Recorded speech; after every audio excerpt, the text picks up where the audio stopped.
Hey guys, welcome to the channel. और आज की इस वीडियो में हम देखेंगे कि एक बेसिक क्रूड एप्लीकेशन कैसे बनाते हैं। तो आप देखेंगे कि जैसे ही हम ऐड बटन पर क्लिक करते हैं तो ऐसे एक मॉडल आपका ओपन हो जाएगा और इस मॉडल में हम यहाँ पे name, email, role and address add कर सकते हैं। जैसे कि आप देख रहे हैं, मैं यहाँ पे लेता हूँ kevin@gmail.com, मैनेजर एंड एड्रेस 1 2 3। तो आप देखेंगे यहाँ पे हम मल्टीपल यहाँ पे एंट्रीज यहाँ पे कर सकते हैं। तो आपका ये एक बहुत ही सिंपल क्रूड एप्लीकेशन होने वाली है। इसमें आप सेम पॉपअप पे हम एडिट करना और ऐड करना दोनों सेम पॉपअप से कैसे करते हैं वो देखेंगे, और साथ ही में रिएक्ट का यूज स्टेट हुक कैसे यूज़ करते हैं। तो आप देखेंगे एडिट पे सेम पॉपअप अपने खोला है विथ ऑटो फिल्ड वैल्यूज़, जिनको आप अपडेट कर सकते हैं और अपडेट पे वो अपडेट होंगी वैल्यूज़। और जैसे आप देखेंगे एड्रेस में यहाँ पे रिमूव करता हूँ तो वो एड्रेस भी आपका रिमूव हो रहा है, और डिलीट पे यहाँ पे आपकी ये डिलीट हो जाएंगी वैल्यूज़। तो बहुत ही बेसिक एप्लीकेशन होने वाली है। तो आइए इसको बनाना स्टार्ट करते हैं। सबसे पहले वीडियो को लाइक कर दीजिए, चैनल को सब्सक्राइब कर दीजिए फॉर द सेम कंटेंट जो कि हम यहाँ पे रिएक्ट के लिए बनाते रहते हैं। तो आइए शुरू करते हैं। तो सबसे पहले यहाँ पे आइए टर्मिनल पे चलते हैं, और यहाँ पे टर्मिनल पे हम सबसे पहले यहाँ पे लिखेंगे npx एंड आपका क्रिएट रिएक्ट ऐप, और इसके बाद ऐप का नाम दे देंगे क्रूड ऐप। तो जैसे ही आप एंटर करते हैं ये आपके बेसिक जो रिएक्ट के डिपेंडेंसीज हैं वो यहाँ पे इंस्टॉल कर देगा। और एक बार जैसे ही इंस्टॉल हो जाता है उसके बाद हम लिख सकते हैं यहाँ पे cd into क्रूड ऐप, और उसके बाद यहाँ पे हम कुछ एडिशनल डिपेंडेंसीज भी इंस्टॉल करेंगे। तो यहाँ पे सबसे पहले रिएक्ट फेदर लाइब्रेरी आइकन्स के लिए, और यहाँ पे रिएक्ट रिस्पॉन्सिव मॉडल, क्योंकि हमें एक मॉडल बनाना है जिसको हम ऐड यूज़र करने के लिए यूज़ करेंगे। तो जैसे ये इंस्टॉल हो जाते हैं उसके बाद आप यहाँ पे एप्लीकेशन को स्टार्ट कर सकते हैं npm स्टार्ट लिख के, जो कि आपकी एप्लीकेशन को डेवलपमेंट मोड में ओपन कर देगा। और यहाँ पे इसके बाद आइए दोस्तों चलते हैं, सबसे पहले थोड़ा सा एक्स्ट्रा क्लीन अप कर लेते हैं अपनी एप्लीकेशन को। तो जो बाय डिफ़ॉल्ट यहाँ पे CSS आती है उसको डिलीट करते हैं, और इवन JS फाइल से हेडर सेक्शन हटा लेते हैं, क्योंकि हम अपना खुद का डिज़ाइन यहाँ पे ऐड करें। और इवन आपका जो लोगो है हमें वो भी नहीं चाहिए, तो वो भी डिलीट कर लेते हैं। उसके बाद मैंने कुछ CSS लिख के रखी है, बहुत ही बेसिक CSS है, उसको हम उठा के सीधा app.css में पेस्ट कर देते हैं ताकि हमारा डिज़ाइन जो है वो थोड़ा फास्ट हो जाए।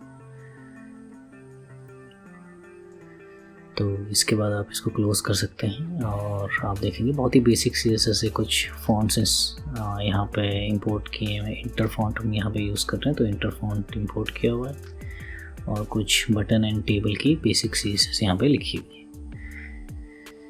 तो आइए यहाँ पे सबसे पहले हम अपना बेसिक जो डिज़ाइन है उसको स्टार्ट करते हैं बनाना, और उससे पहले कुछ इंपोर्ट यहाँ पे हमें चाहिए होंगे। तो यहाँ पे हम लिख सकते हैं इंपोर्ट, और यहाँ पे हम कह सकते हैं कि आपकी जो मॉडल को रन करने के लिए जो CSS यहाँ पे चाहिए होगी वो यहाँ पे हम इंपोर्ट कर सकते हैं। तो ये आप यहाँ पे लिख सकते हैं import react responsive model /styles.css, और इसके बाद यहाँ पे हम जो हमने आइकन्स यूज़ किए हैं उनको इंपोर्ट कर लेते हैं। तो सबसे पहले इंपोर्ट लेट्स से यहाँ पे हम लिख सकते हैं, क्योंकि हमें एक ऐड का आइकन चाहिए। तो उससे पहले दोस्तों यहाँ पे आप देखेंगे ऑटो कंप्लीट नहीं हो रहा है, तो यहाँ पे आप इसको जावास्क्रिप्ट JSX सेट कर सकते हैं। तो उसके बाद हमें ऑटो कंप्लीट के ऑप्शंस यहाँ पे मिलेंगे। तो एक प्लस सर्किल ले लेते हैं, और यहाँ पे एडिट ले लेते हैं, और आपका डिलीट के लिए ट्रैश 2 आइकन ले लेते हैं। तो ये 3 आइकन लेने के बाद सबसे पहले आते हैं, आप देखेंगे कि हमारे पास क्लास नेम है ऐप नाम से, और यहाँ पे इसको हटा के हमने कंटेनर नाम का एक CSS पीछे लिखी है, तो इसको लिखते हैं। तो आप देखेंगे ब्लैंक कंटेनर हमको यहाँ पे दिख रहा है। तो इस कंटेनर के अंदर सबसे पहले d flex, justify content center and align item centers के लिए हेडिंग ले देते हैं क्रूड ऐप, और इसके बाद आप यहाँ पे लिख सकते हैं, एक और डिव लेते हैं टूल बार नाम से। तो इस पे हमारा ऐड का बटन रहेगा, फ़िलहाल के लिए सिर्फ ऐड का बटन रखेंगे। तो यहाँ पे हम लिख सकते हैं बटन, और उसको हम क्लास दे सकते हैं बटन नाम से। तो आप देखेंगे यहाँ पे एक बटन ऐड हो रहा है। तो आइए प्लस सर्किल यहाँ पे आइकन जो हमने इंस्टॉल यहाँ से इंपोर्ट किया है रिएक्ट फेदर से, उसको यहाँ पे लगाते हैं, और इसका साइज़ यहाँ पे ले लेते हैं 16 के आसपास। तो सारे हमारे जितने भी आइकन्स होंगे सबका साइज़ हम 16 ही लेंगे। तो एक स्पैन और ले लेते हैं जिसमें हम लिखेंगे ऐड। तो आप देखेंगे हमारा जो ऐड का बटन है वो यहाँ पे हमें विजिबल हो रहा है। तो एक HR भी ले लेते हैं साथ में, और इसके बाद लेना स्टार्ट करते हैं जो हमारी मेन टेबल है क्रूड एप्लीकेशन की। तो यहाँ पे टेबल क्लास नेम लेते हैं टेबल, और वही टेबल का आपका जो बेसिक स्ट्रक्चर रहता है। तो हमें सबसे पहले एक हेड चाहिए होता है और एक बॉडी। तो एक टी हेड लेते हैं, उसके साथ ही एक टी बॉडी टैग भी ले लेते हैं। सबसे पहले टी हेड में यहाँ पे लिखते हैं एक रो TR, और रो के बाद उसके अंदर जो हमारे हेडर्स के कॉलम्स होने वाले वो यहाँ पे एक नेम ले लेते हैं, ईमेल ले लेते हैं, और आपका यहाँ पे हम ले सकते हैं रोल, एंड उसके बाद आप एक एड्रेस भी ले सकते हैं यहाँ पे। तो ये 4 कॉलम फ़िलहाल के लिए हम लेते हैं। तो आप देखेंगे हमारी जो बेसिक CSS है वो हमें यहाँ पे दिख रही। तो इसका जो डेटा होगा वो कैसा होगा, वहाँ पे आप एक TR लेके उसको फिर से TD के साथ यहाँ पे हम यहाँ पे 4 TD सीधा सीधा लिख सकते हैं कि name let's say Kevin, and email में हम लिखेंगे kevin@gmail.com, और उसके बाद रोल पे आप यहाँ पे लिख सकते हैं मैनेजर, एंड जो आपका एड्रेस है वहाँ पे आप अभी के लिए सैम्पल के लिए कुछ भी ले सकते हैं। तो let's say south x new Delhi. तो यहाँ पे आप देखेंगे हमारी जो बेसिक टेबल है वो हमें दिख रही है। तो यहाँ पे एक एक्शन कॉलम भी ले लेते हैं साथ में। तो यहाँ पे एक एक्स्ट्रा हेडर हमें देना पड़ेगा एक्शन नाम से, ताकि जहाँ पे हम एडिट और डिलीट बटन हर एक रो के लिए दिखा सकते हैं। तो यहाँ पे लेंगे एक्शन, और जो हमारा डेटा पार्ट है उसमें आप देखेंगे TD लेके यहाँ पे हम पहला बटन लेते हैं जिसको हम बोलेंगे button with class name button, और इसको आप कह सकते हैं जो मार्जिन लेफ्ट है वहाँ से 2। सो ये क्लास ऑलरेडी हमने बना के रखी है, आप CSS में इसको चेक कर सकते हैं। एंड जो साइज़ है अगेन यहाँ पे एडिट आइकन हमने लिया है और उसका साइज़ हमने दिया है 16। एंड अगेन बटन के अंदर स्पैन, और स्पैन को आप बोल सकते हैं एडिट। तो इसी बटन को आप कॉपी कर सकते हैं, और यहाँ पे हम बोलेंगे कि इसका जो आइकन है सबसे पहले वो चेंज करना होगा। तो ट्रैश 2 आइकन लेते हैं और उस पर साइज़ देते हैं 16, एंड जो एडिट है उसको चेंज यहाँ पे कर देते हैं, टेक्स्ट को डिलीट। तो आप देखेंगे हमारे basic edit and delete buttons यहाँ पे दिख रहे हैं विथ एक सिंगल यहाँ पे जो रो है उसके साथ। तो ये हमारा जो बेसिक डिज़ाइन है क्रूड ऐप का वो आप देख सकते हैं यहाँ पे फॉर्म होना चालू हो गया। तो इसके बाद आइए यहाँ पे सारी क्लासेस आपकी app.css फाइल्स में ऑलरेडी हैं। तो बटन क्लास और ml2 क्लास, mr2 क्लास, ये बहुत बेसिक यूटिलिटी क्लासेस हैं जो हमने बना रखी। इसके बाद आइए देखते हैं हमें मॉडल कैसे डिज़ाइन करना है। तो एक बार मॉडल के पैकेज पे यहाँ पे चलते हैं। आप देखेंगे रिएक्ट रिस्पॉन्सिव मॉडल नाम से पैकेज है, और यहाँ पे आप देखेंगे इसका जो सिंपल यूसेज है, आपको ये दो वैल्यूज़ यहाँ पे इंपोर्ट करनी है, एक स्टाइल्स है और आपका जो मॉडल कंपोनेंट है वो है। तो यहाँ पे इन दोनों को ही कॉपी कर लेते हैं और हमारे app.js में यहाँ पे पेस्ट कर देते हैं एक रिप्लेस। और आप देखेंगे जो नॉर्मल जो मॉडल को रन करने के लिए जो सेटिंग्स चाहिए वो भी यहाँ पे कॉपी करके सीधा सीधा अपनी एप्लीकेशन में पेस्ट कर लेते हैं। तो आप देखेंगे एक यहाँ पे वेरिएबल है जिसके बेसिस पे ओपन एंड क्लोज कर रहे हैं मॉडल को, और उसके बाद जो मॉडल का बॉडी एरिया है उसको भी यहाँ पे कॉपी करके आप नीचे पेस्ट कर सकते हैं टेबल के बिल्कुल नीचे। तो इसको अगर आप सेव करेंगे तो हमारा जो ऐड का बटन है वहाँ पे हम कह सकते हैं कि ऑन क्लिक पे आप ऑन ओपन मॉडल यहाँ पे जो फंक्शन है उसको कॉल कर दीजिए। तो जैसे ही आप इसको सेव करेंगे आप देखेंगे जो यूज़ स्टेट है वो अनडिफाइंड बता रहा है। तो आइए यूज़ स्टेट को भी यहाँ पे इंपोर्ट कर लेते हैं। तो हम लिख सकते हैं यहाँ पे इंपोर्ट, और यहाँ पे हम कह सकते हैं रिएक्ट, और साथ ही में यूज़ स्टेट फ्रॉम रिएक्ट।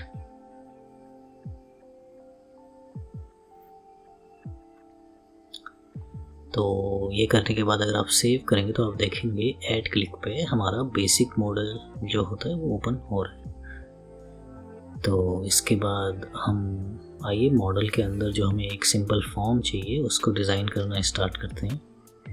तो हेडिंग में हम यहाँ पे लिख सकते हैं अभी के लिए ऐड यूज़र, और इसके अंदर आप अगर देखेंगे तो बेसिक यहाँ पे हम लेबल एंड इनपुट के कॉम्बिनेशंस लेने वाले हैं। तो लेबल लेते हैं नेम, और इसके लिए आप एक इनपुट ले सकते हैं साथ में जिसको हम नेम की जो वैल्यू है उसको सेव करने के लिए यूज़ करेंगे। तो इसको आप कॉपी कर सकते हैं और इसको हम 3 बार पेस्ट कर लेते हैं।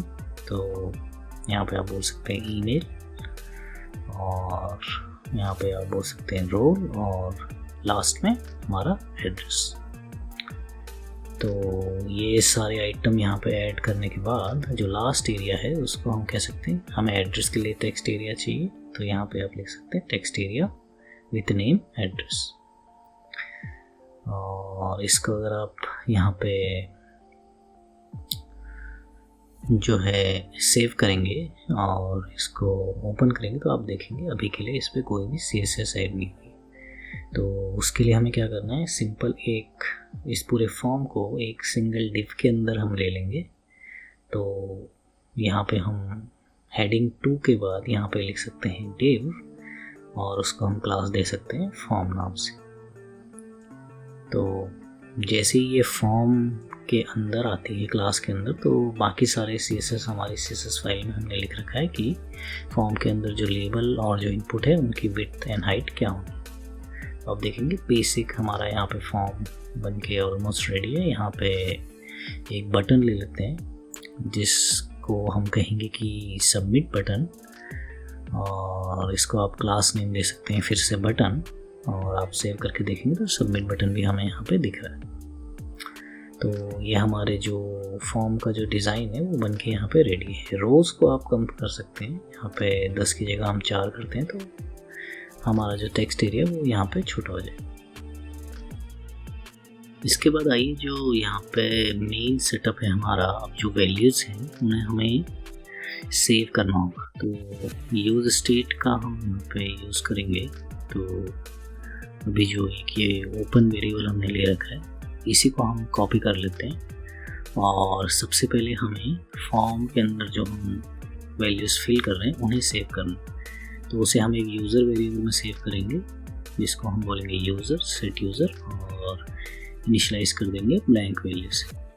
और इवन ब्लैंक वैल्यू की जगह आप ये लिख सकते हैं एक कांस्टेंट ले लेते हैं ब्लैंक यूज़र नाम से, जिसको हम बोलेंगे कि ये एक डिक्शनरी है जिसके अंदर की वैल्यू पेयर्स हम रखने वाले। तो नेम को आप कह सकते हैं ब्लैंक स्ट्रिंग, ईमेल को कह सकते हैं ब्लैंक स्ट्रिंग, और यहाँ पे रोल को हम कह सकते हैं कि अभी के लिए ब्लैंक स्ट्रिंग, और लास्ट में जो एड्रेस है इवन उसको भी हम कह सकते हैं अभी के लिए ब्लैंक स्ट्रिंग।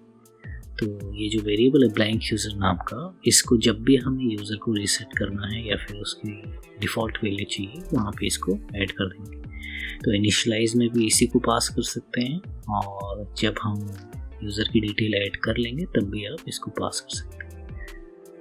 और दूसरा वेरिएबल लेते हैं यूज़र डेटा नाम से, अगेन सेट यूज़र डेटा, और इसको इनिशियलाइज करेंगे हम सिंगल एरे से, और ब्लैंक एरे होगा, और इसमें जो यूज़र है तो वो हम बार बार पुश करने वाले हैं। तो इसको यहाँ पे ब्लैंक यूज़र को कट कर लिया था हमने, तो इसको सही कर लेते हैं। तो जैसे ही हमारा ब्लैंक यूज़र सेट हो जाता है उसके बाद हमारे पास अभी यूज़र हैं और उनका सारे यूज़र्स का डेटा सेव करने के लिए यूज़र डेटा भी है। तो आइए सबमिट बटन पे हम कहते हैं कि ऑन क्लिक पे एक फंक्शन यहाँ पे हम देते हैं आपका एरो फंक्शन, और ऐड यूज़र फंक्शन एक बोलते हैं, जिसके क्लिक पे हम इस बटन के क्लिक पे ऐड यूज़र फंक्शन हम कॉल करेंगे। तो अभी अनडिफाइंड एरर दे रहा है, तो आइए इस फंक्शन को यहाँ पे बनाते हैं। तो यहाँ पे हम कह सकते हैं कांस्टेंट ऐड यूज़र, और उसके बाद जो आपका ब्लैंक एरो फंक्शन है वो, और जब ऐड यूज़र पे कभी भी कोई क्लिक करेगा तो सबसे पहले हम कहेंगे कि जो भी यूज़र का डेटा है आपको वो सेट करना है। यहाँ पे स्प्रेड ऑपरेटर का यूज़ करेंगे, जो प्रीवियस यूज़र डेटा सेव्ड है वो, उसके साथ में जो नया यूज़र डेटा है। तो ये बहुत ही सिंपल यहाँ पे आपकी टेक्निक है, स्प्रेड ऑपरेटर का यूज़ करके हम प्रीवियस वैल्यूज़ और नई वैल्यूज़ को मर्ज कर सकते हैं। और इसके बाद जो आपका सेट यूज़र है उसको हम फिर से ब्लैंक यूज़र कर देंगे, क्योंकि हमें यूज़र की सारी वैल्यूज़ रीसेट करनी है। और क्योंकि ये पॉपअप के अंदर सबमिट बटन पे हो रहा है, तो उसके बाद सबमिट के बाद हमें पॉपअप भी क्लोज करना है। तो आप देखेंगे कि अभी यहाँ पे 4 आइटम और ये आपकी पॉपअप। तो अभी डेटा हमें दिखेगा नहीं, तो ये हमारी जो स्ट्रिंगीफाई वाली टेक्निक है वो यहाँ पे यूज़ करते हैं। एक पी टैग लेते हैं जिसमें हम लिखते हैं json.stringify, और जो भी स्टेट वेरिएबल्स हम ऊपर यूज़ करते हैं वो हम इसमें पास कर सकते हैं। तो जैसे मैं यहाँ पे पास कर देता हूँ यूज़र का डेटा देखने के लिए, और टेबल के ऊपर फिर से इसको कॉपी पेस्ट करते हैं, और यहाँ पे हम कह सकते हैं हम अभी यहाँ पे यूज़र डेटा देखें। तो अंदर आप देखेंगे ब्लैंक वैल्यू से इनिशिएटेड यूज़र है। तो जैसे हम टाइप करते हैं आप देखेंगे वैल्यूज़ अपडेट नहीं हुई। तो उसके लिए हमें क्या करना होगा, यहाँ पे जब हम इनपुट में वैल्यू कुछ दे रहे हैं तो ऑन चेंज पे हम एक फंक्शन लिखेंगे। तो आप लिख सकते हैं ऑन चेंज। तो यहाँ पे हमें जो एक एरो फंक्शन में ई की वैल्यू मिलेगी, इसी को हमको यूज़र के जो नेम है उसमें सेट करना है। तो सेट यूज़र में फिर से वही, क्योंकि यहाँ पे डिक्शनरी है तो स्प्रेड ऑपरेटर जो पुरानी यूज़र में जो वैल्यूज़ पड़ी है उनके साथ जो नेम की वैल्यू है उसको आप सेट कर दीजिए e.target.value से। तो इसी को कॉपी पेस्ट कर लेते हैं, और हमारा ईमेल हो गया, रोल हो गया और एड्रेस हो गया। इन तीनों में इसी को पेस्ट करके आप रीनेम कर सकते हैं। ये अपने अपने वेरिएबल जो भी इनको चेंज करने हैं उसको रिस्पेक्टिवली चेंज करेंगे। तो स्प्रेड ऑपरेटर बहुत ही यूज़फुल है, आप इसको देख सकते हैं पुरानी वैल्यू और साथ में जो वैल्यू चेंज हो रही है वो आप पास कर सकते हैं। तो इसमें जो टेक्स्ट एरिया है उस पर भी इसको पेस्ट करके हम कह सकते हैं एड्रेस के लिए आप e.target.value को यूज़ कीजिए ऑन चेंज।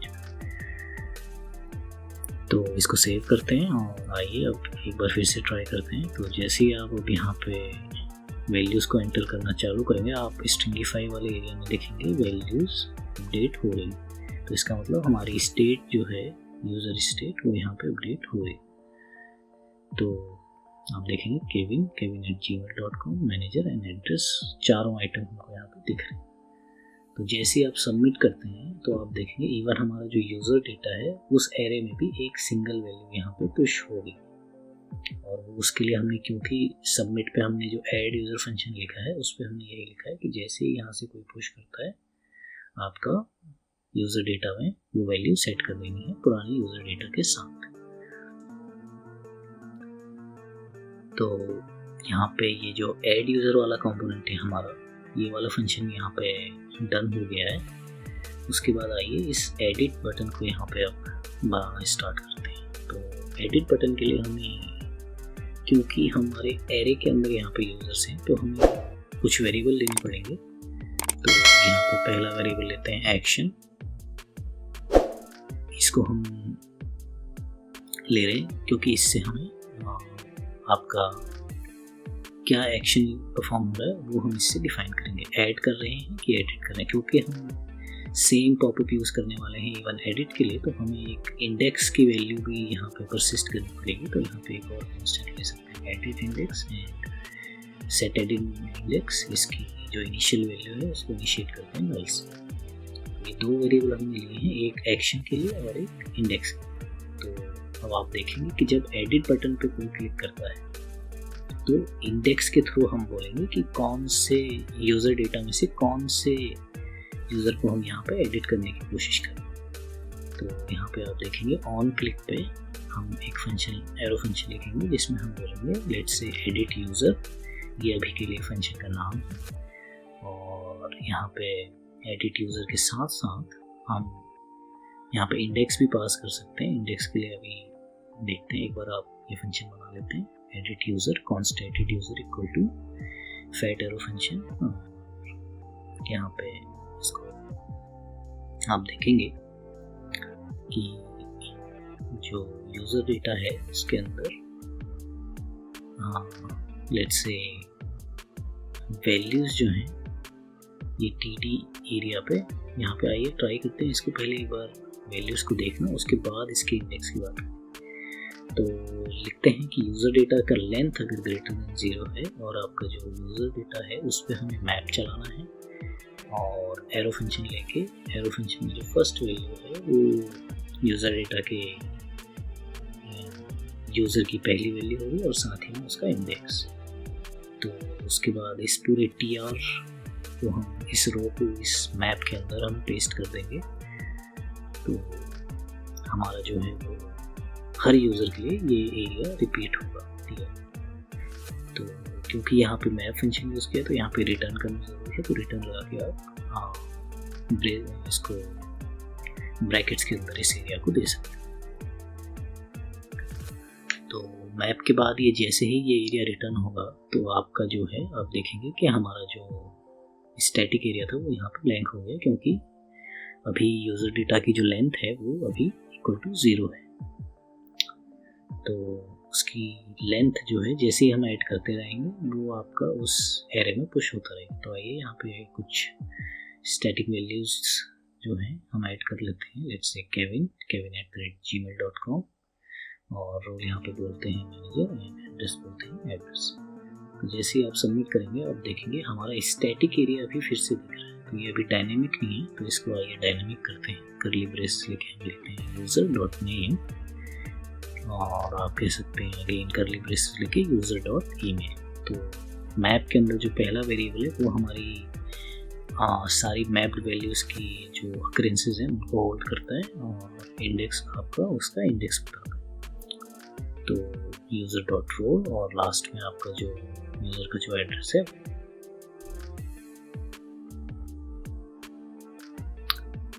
तो एक बार इसको करने के बाद जो इंडेक्स है वो आप यहाँ पे ऑन क्लिक पे एडिट यूज़र के लिए हम इंडेक्स को यहाँ से पास कर सकते हैं। तो यहाँ पे आप लिखेंगे इंडेक्स और हमारा जो एडिट यूज़र फंक्शन है इवन उसको भी आप कह सकते हो कि ये एक इंडेक्स, एक पैरामीटर है जो इस पे पास होगा और इस इंडेक्स के ही बेसिस पे हम यूज़र डेटा से उसको एडिट मोड में एक्टिव करेंगे। तो एडिट यूज़र के लिए सबसे पहले हमें करना है कि जो एक्शन है उसकी वैल्यू हम करेंगे एडिट। तो पॉपअप पे हमें पता लग जाएगा कि ये यूज़र, हमें नया यूज़र ऐड कर रहे हैं या पुराना यूज़र है उसको एडिट करना है। तो ये जो इवन हेडिंग है वहाँ पे आप सीधा एक्शन दे सकते हैं, क्योंकि एक्शन पे हम ऐड या एडिट कहें। तो देखेंगे ऐड बटन में आप क्लिक करते हैं तो ऐड होगा, और वहीं अगर आप एडिट बटन पर क्लिक करेंगे तो वो आपका एडिट उसका जो वो है वो सेट कर देगा। तो एडिट पे कहते हैं कि ऑन ओपन मॉडल एक कॉल कर लेते हैं, तो ऐड पे आप देखेंगे ऐड है। वहीं अगर मैं एडिट पे क्लिक करता हूँ तो उस टेक्स्ट की वैल्यू यहाँ पे एडिट हो जाती है। अब नीचे जो सबमिट बटन है इवन उसको भी हमें डायनेमिक करना पड़ेगा, क्योंकि ऐड के लिए जो सबमिट बटन है वो आपका सेम एडिट के लिए काम नहीं करेगा। तो यहाँ पे कहते हैं कि अगर एक्शन की वैल्यू यहाँ पे ऐड है तो आप ये वाला बटन दिखाइए, तो आपका एम्परसेंट ऑपरेटर यहाँ पे लगा सकते हैं, डबल एंड कह सकते हैं उसको। तो सबमिट की जगह हम जो एडिट करने वाले हैं वहाँ पे एक नया फंक्शन देते हैं अपडेट यूज़र, इवन टेक्स्ट को अपडेट करते हैं अपडेट से, और एक्शन की वैल्यू कर देते हैं एडिट। तो ये दोनों बटन जो हैं वो आपके on the basis of action यहाँ पे चेंज होंगे। तो यहाँ पे अपडेट यूज़र नाम का फंक्शन बनाते हैं, जिसको हम कहते हैं कि अपडेट यूज़र का जो फंक्शन है वो आपका अभी के लिए ले लेते हैं const update user equal to fat arrow function, और सेव करते हैं। तो आप देखेंगे ब्लैंक। एडिट पे आप क्लिक करते हैं तो आप देखेंगे बटन में अपडेट है, टेक्स्ट में एडिट है, तो हमारा सेम पॉपअप हम दोनों के लिए यूज़ करेंगे। ऐड बटन पे आपने देखा कि एडिट को इसने रीसेट नहीं किया। तो यहाँ पे जब भी हम एक इसके लिए क्या कर सकते हैं, जो हमारा क्लोज मॉडल फंक्शन है वहाँ पे हम जो हमारा डिफ़ॉल्ट यहाँ पे एक्शन की वैल्यू है उसको सेट कर सकते हैं। तो इस फंक्शन को आप यहाँ पे थोड़ा सा मॉडिफाई कर सकते हैं, जिसमें सेट ओपन के साथ साथ हम ये कह सकते हैं जो सेट एक्शन की वैल्यू है उसको आप ऐड कर दीजिए वापस। तो अगर आप देखेंगे एडिट पे एडिट है और अपडेट बटन का नाम है, और ऐड अगर मैं क्लिक करता हूँ तो ऐड है और सबमिट है यहाँ पे बटन का नाम। और इसके बाद यहाँ पे आप इवन एडिट यूज़र में आगे का हम यहाँ पे काम कर सकते हैं, जिसमें हम कहेंगे कि जो एडिट करने पे जो सेलेक्टेड यूज़र है वो हमें कैसे मिलेगा, वो हमें मिलेगा यूज़र डेटा में से हमें फाइंड करना है x और i। x आपका यहाँ पे वैल्यू है एंड i आपका इंडेक्स है, और क्योंकि हमारे पास इंडेक्स है तो सीधा सीधा आप इंडेक्स की वैल्यू को i से कंपेयर करके कह सकते हैं कि अगर वैल्यू इक्वल है तो उसी यूज़र को आप फाइंड करके लाइए। और जो सेलेक्टेड यूज़र है उसको हम सेट यूज़र कह सकते हैं, ताकि हमारा जो पॉपअप है उसमें जो यूज़र की जो वैल्यूज़ हैं वो फिल हो जाए। और इवन जो सेट एडिट इंडेक्स है उसको, क्योंकि ये इंडेक्स की वैल्यू हमें अपडेट के लिए भी चाहिए होगी, तो यहाँ पे इंडेक्स की वैल्यू भी यहाँ पे अपडेट कर सकते हैं इसी इंडेक्स वैल्यू से। तो आइए अपडेट यूज़र को भी यहाँ पे सेट करके देखते हैं। तो आप अभी अगर एडिट पर क्लिक करेंगे तो आप देखेंगे, एक बार इसको रिफ्रेश कर लेते हैं और फिर से एक बार एक बेसिक यहाँ पे डेटा यहाँ पे ऐड कर लेते हैं हमारे स्टेट्स में। तो जैसे ही आप सबमिट करते हैं आप देखेंगे हमारा नॉर्मल यूज़र ऐड हुआ है, और एडिट करने पे उसकी वैल्यूज़ यहाँ पे अभी ऑटोफिल नहीं हो रही। अब उसका जो प्रॉब्लम है वो ये है कि हमने इनपुट पे अभी तक वैल्यूज़ का यूज़ नहीं किया। तो अगर आप टेक्स्ट पे आके वैल्यू में जाएंगे तो आप लिख सकते हैं यहाँ पे यूज़र डॉट नेम, ताकि अगर उसमें ऑलरेडी अगर कोई वैल्यू है यूज़र में तो वो यहाँ पे विजिबल होनी चाहिए। यूज़र डॉट ईमेल, ऐसे ही रोल के लिए वैल्यू में लिख सकते हैं यूज़र डॉट रो, और एड्रेस के लिए हम वैल्यू में लिख सकते हैं यूज़र डॉट एड्रेस। तो इसको सेव करेंगे, और सेव करने के बाद अगर आप देखेंगे, अगर हम फिर से यहाँ पे इसी डेटा को एडिट करते हैं तो आपको ऑटोफिल मिलेगा सारा डेटा। तो यहाँ पे हमारा डेटा एडिट करने के लिए रेडी है। तो ऑन अपडेट यूज़र पे फिर से चलते हैं। तो हम कहते हैं कि जब भी वहाँ से कोई यूज़र की वैल्यू एडिट होकर यहाँ आए तो सबसे पहले हमें एक न्यू यूज़र लिस्ट यहाँ पे बनानी है, जिसमें जो ओल्ड यूज़र की जो लिस्ट है उसमें से उस इंडेक्स वाले वैल्यू को हम अपडेट करते हैं। तो यूज़र डेटा पे मैप करते हैं x एंड i वैल्यूज़ के साथ, और चेक हम लगा सकते हैं, एक इफ़ ले सकते हैं जिसमें हम कह सकते हैं कि अगर i की जो वैल्यू है वो हमारा जो हमने जो एडिट इंडेक्स की वैल्यू ऑलरेडी सेव करके रखी है उसके इक्वल है, तो जो x की वैल्यू है वो आप सेट कर दीजिए यूज़र की जो वैल्यू है उसके साथ। तो मैप होने के बाद यही x जो है वो हमको रिटर्न कर देना है उसमें। तो अब x की जो वैल्यू है वो अपडेट हो गई है यूज़र की वैल्यू के साथ। तो ये न्यू यूज़र मिलते ही हमें कर देना है कि set user data equal to new users. तो इस न्यू यूज़र में सारे यूज़र्स प्लस एक यूज़र जिसको हमने एडिट किया है उसकी वैल्यू है। और सेट यूज़र को फिर से हम ब्लैंक यूज़र कर देते हैं क्योंकि हमें वो रीसेट करना है। और इवन यहाँ पे जो एडिट इंडेक्स है उसकी वैल्यू भी यहाँ पे नल कर देते हैं क्योंकि ऑलरेडी हमने एडिट कर लिया है। और हमें एक मॉडल क्लोज करना है तो ऑन क्लोज मॉडल यहाँ पे ऐड कर देते हैं, तो हमारा इवन मॉडल जो है वो भी यहाँ पे क्लोज हो जाए। तो इसके बाद आप देखेंगे कि हमारा जो यहाँ पे इक्वल टू की जो वार्निंग्स आई उसको हटा देते हैं, तो ट्रिपल इक्वल टू ऐड कर लेते हैं। और यहाँ पे आप देखेंगे कि हम अगर यहाँ पे लेट्स से मैनेजर 1 2 3 करके अपडेट करते हैं तो वही वैल्यू आपकी हमें टेबल में भी दिख रही है और इवन जो एरे है उसके अंदर भी वैल्यू अपडेट होगी। तो इसके बाद आइए यहाँ पे एक ही फंक्शन रह जाता है यहाँ पे डिलीट का, और इसको बहुत बेसिक हम रखते हैं कि इंडेक्स की वैल्यू के साथ ही आप इसको यूज़र को डिलीट कर सकते हैं। और यहाँ पे आप लिख सकते हैं ऑन क्लिक पे एक फंक्शन डिलीट यूज़र जिस पे इंडेक्स पास कर देंगे, और जहाँ पे हमने अपडेट यूज़र बनाया था उसी के नीचे हम कह सकते हैं constant delete user equal to arrow function, और इसमें इंडेक्स पास होगा तो आप लिख सकते हैं इंडेक्स, और इसी इंडेक्स के बेसिस पे उसको हम एरे से डिलीट कर देंगे। तो आप फिर से वही constant new users equal to हम ले सकते हैं, और यहाँ पे सीधा लिखेंगे कि जो यूज़र डेटा है उसमें से आप फिल्टर कर लीजिए उस यूज़र को जिसका जो इंडेक्स है वो भेजे गए इंडेक्स के इक्वल टू। तो यहाँ पे हमें रिटर्न करना है आई नॉट इक्वल टू हमारा जो भेजा हुआ इंडेक्स है उसका। तो जितने भी यूज़र हैं जिनका इंडेक्स ये नहीं होगा वो यहाँ पे रिटर्न हो जाएंगे, और एक यूज़र छूट जाएगा जिसका इंडेक्स इसके इक्वल होगा भेजे गए इंडेक्स। तो जैसे आप set user data new user लिखते हैं और डिलीट करते हैं देखेंगे हमारे एरे से वो यूज़र डिलीट हो रहा है। तो आइए यहाँ पे जो हमारा जो बेसिक क्रूड एप्लीकेशन है वो यहाँ पे बन के ऑलमोस्ट रेडी है आपकी। तो सबसे पहले हम चलते हैं यहाँ पे app.cs में, थोड़ा सा इसको कंटेनर को यहाँ पे मार्जिन दे देते हैं टॉप से, क्योंकि अभी कंटेनर टॉप से कनेक्टेड है, तो इसको आप कह सकते हैं मार्जिन टॉप 50 पिक्सल। इवन जो हमारे लेट्स से अभी के लिए आप देखेंगे अगर हम यहाँ पे कुछ एंट्रीज करते हैं kevin@gmail.com, let's say manager address कहते हैं 1 2 3 सबमिट, तो आप देखेंगे एरे में पुश हो रहा है और यूज़र की वैल्यू फिर से रीसेट है। तो एक वैल्यू और ऐड करके देखते हैं, तो यहाँ पे लिखते हैं james@gmail.com। रोल में आप लिख सकते हैं लेट्स से नॉट मैनेजर, यहाँ पे हम लिखते हैं सुपरवाइजर। तो एड्रेस में आप कुछ भी एड्रेस डाल सकते हैं, अभी के लिए एड्रेस 234।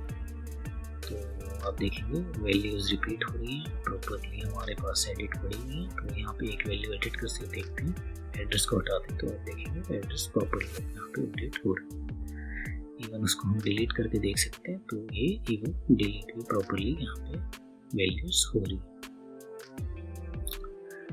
तो इसको फिनिश करने के लिए वही आपका जो हमने यहाँ पे जो भी स्ट्रिंगिफाई वैल्यूज लगाई हैं वो आपकी फाइनल एप्लीकेशन का पार्ट नहीं होंगे, तो उसको आप कमेंट कर सकते हैं। तो इसको कमेंट करने के बाद जो हमारी बेसिक क्रूड एप्लीकेशंस है with the help of React hooks वो यहाँ पे बनके रेडी है। तो अभी के लिए इस वीडियो में इतना ही। Please like and subscribe the video. Thanks for watching. Bye.